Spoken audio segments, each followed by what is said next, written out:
Caffeinated cigarettes. Ooh. Yeah. See, okay, dude, I'm still mad that the government got rid of Four Loko back in the day, where they're like, you can't have alcohol with caffeine in it. It might keep you up to keep drinking. And you're like, what are we doing here? Yeah, give us the one fucking thing that's fun. It was a bananas amount of caffeine.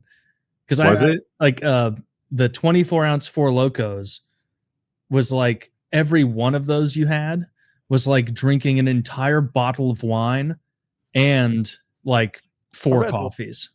It like the fact that we pretend like that was something scary that people can't handle, but then in every bar in America we serve Jaeger bombs and vodka Red Bulls.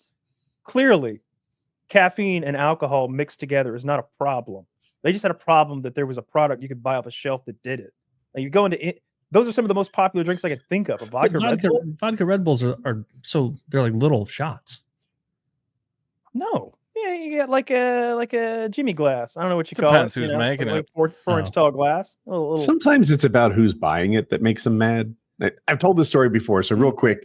My friend coworker at Cisco tried to invent Jello shots. That was his thing.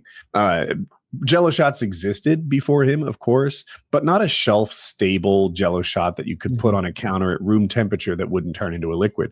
So he had a freshly printed MBA at University of Texas, and this is the business he's going to start with this new knowledge of his shelf-stable Jello shots. And the FDA or ATF, one of those, just kept coming at him again and again, like, the font on your package isn't quite right. It says this, but we want it to say a little bigger, a little sideways, relocate, whatever. And he's like, just give me all the changes you want. I'll make any change you want. We just got to bring this thing to market. You're draining me here. And they're like, off the record, that's what we're trying to do. We think Jello shots appeal to people under 21, and you'll never get us to approve this. We're going to keep coming back at you with changes. So when I heard whatever Four Loko, like maybe that's the same thing. Maybe that was the most popular drink in high school.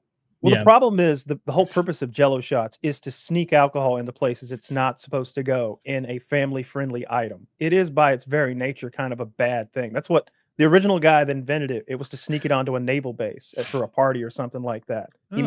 He put his vodka into Jello. It's a famous guy that did it. Like he's one of those stories where it's like a noted mathematician and musician who invented the Jello shot. like that's literally the backstory. It's pretty cool. I think someone eventually made Jello shots, like shelf-stable Jello shots, and got it through the government. I don't know what he did that my coworker didn't do. Is that just like an alcoholic like gummy at that point? I can't imagine how you get a shelf-stable Jello. I don't know exactly either. Yeah, that shit just was gonna melt. Jello because they don't have shell. Well, wait, can you get? I guess you can get Jello cups. No, they're in like the freezer section, right? When you go to the, they're usually in the cooler, for sure. Yeah, they're in a cooler. So I guess you could have them in the cooler but you can't have them on like a shelf. No, you're right. It's definitely an underage thing. I don't think, as an adult, I've ever had a Jello shot. Like, I've been at a party or something. Did you see Trump just fired the FDA guy, or basically got him to resign? Oh, Jello shots abound. Like basically. RFK Jr. Marty McCary resigned as commissioner of the U.S. Food and Drug Administration. Trump basically kind of forced him out because Trump's been getting in, and good as he should. He's getting those fruit flavored vapes back. Okay, Americans need to be smoking strawberries. We should be smoking mangoes. This is the future. There's no reason why we should not. We need that child. Yeah, I don't care if it's delicious. It's good shit. It's dude. If we're the country of freedom, you tell me I can't smoke a raspberry, then why am I on this fucking planet? A couple of my friends acted like it was apocalyptic when the mango jewel. It is apocalyptic. They're not wrong. I'm 100% with them. It's more government fucking overreach. Where you're like, are you guys having fun? Well, we have to shut it down for no reason. Because one kid bought toxic fucking poison vape juice from a Chinese guy. And that's a lesson to not trust the Chinese, which every American school child should learn anyway. We're maybe gonna get fruit flavored. How unhealthy is this stuff? Like, it was the same thing you said, Woody, where like the reason they got rid of the mango, because you can still buy the same pods. They got rid of the mango because they said it appealed to children. Yep. But they kept the fucking nicotine flavor, because they're like, well, you can still smoke the tobacco stuff. flavor is all they want. Even I think in California they got rid of the menthol. And like I've heard black people be like, that's racist shit. took our menthols away. They knew who they was fucking with. That's when I knew Joe Biden was racist, when he's like, I'm banning menthol cigarettes. And I go, coming down on the black man every single time. Yeah. I like them too. I always smoked menthols. They do. I don't know why you wouldn't. Yeah. They smell better. Why wouldn't you want a minty cigarette? A minty taste. Yeah. They're my favorite for secondhand smoking.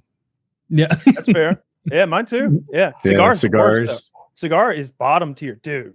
What? No, cigars are top tier for secondhand smoking. Well, let me backtrack. Maybe it's about the quality of said cigar. Because I was in a poker room one time in this bar in the back corner on a 12 of us on a poker table playing $500 buy-in Texas Hold'em. And this cocksucker to my right, who was about 65, is smoking a stogie. Not a cigar. This was a bona fide stogie. And it's like coming unwrapped on itself. And he's gnawed at the end till it's like big and wet and mushy. And he's just got it stuck in his gob. And it's just giving off this burnt diaper stink right there. And I'm smoking a cigarette just to create an aura of cigarette smoke, smoky warfare. Like, yes, well, I want it to protect me. I want his. Maybe my smoke will combat his smoke and keep it out. It's a Patriot missile cigarette you're smoking. And everybody was making little comments about it. You know, he's a grown man. He's sitting at the table. Nobody's going to make him put his cigarette out, but everybody, or his cigar out. But everybody was like, "The fuck you smoking? A dog turd?" Somebody said that right away. This guy sits down that owned a chain of barbecue joints. He's like, "What you smoking down there, Bill? A dog turd?" And at that point in my life, I think that was the funniest joke I'd ever heard told, like off the cuff in public, because we laughed so hard. It was disgusting though. It was. So Do you think disgusting. he was doing it as a mind game? No, he's just a dirty old man and didn't give a fuck about anybody else. That is the Occam's razor there. Yeah. He's not just a shitty guy. But most of the time, cigars smell all right if like you're around them. When I watch poker on TV, people are doing stupid shit just to annoy other people, wearing their sunglasses upside down or something like that. And I'm like, it's a dick move, but I guess I get it. You're trying to be a dick. Yeah. I like the World Series of Poker's going on this month. Like girls, almost every girl who has them will get her big titties out. And I don't know what effect they might think it has on their opponents. I'd love to hear their honest, because it's clearly strategy.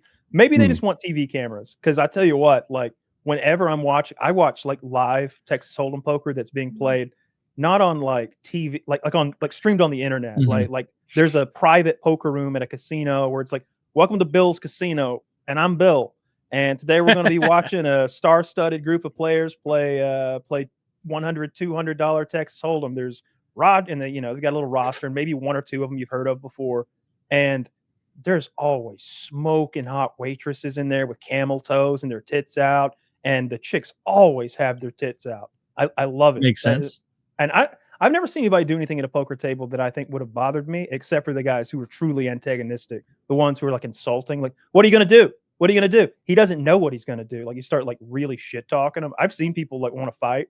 Multiple kind of times. Fun. What would your thing? Actually, you could be like Kyle the Kazoo Myers. I sounded the 3-pair horn. He sounded the kazoo, and no one's happy with that. Scared the shit out of Roger. Everyone seems to hate it, but he's just playing his game. They should have an all distractions allowed poker table. I would watch that endlessly. Put a kazoo in your tracheotomy open. You can't touch anybody. That's the only rule. But you can just see the thing Kyle does to really distract his opponents is before he plays, he always lights one of those firecracker worms, and it glows in front of him, and people just I would be so distracted. I'd go, "Is it ever going to end?" So you have to make your bet. I know, but look at this fucking thing. Ooh, she really fucked up when Kyle, in the middle of that turn, threw that handful of poppers under her.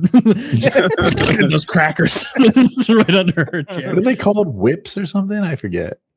Whippersnappers. Can you still sell those? I think aren't those also like technically a fire hazard? I remember my mom being like, "Don't throw them near the lawn. You're gonna set the lawn on fire." I'm like, I don't think there's anything in those fucking things. Probably not.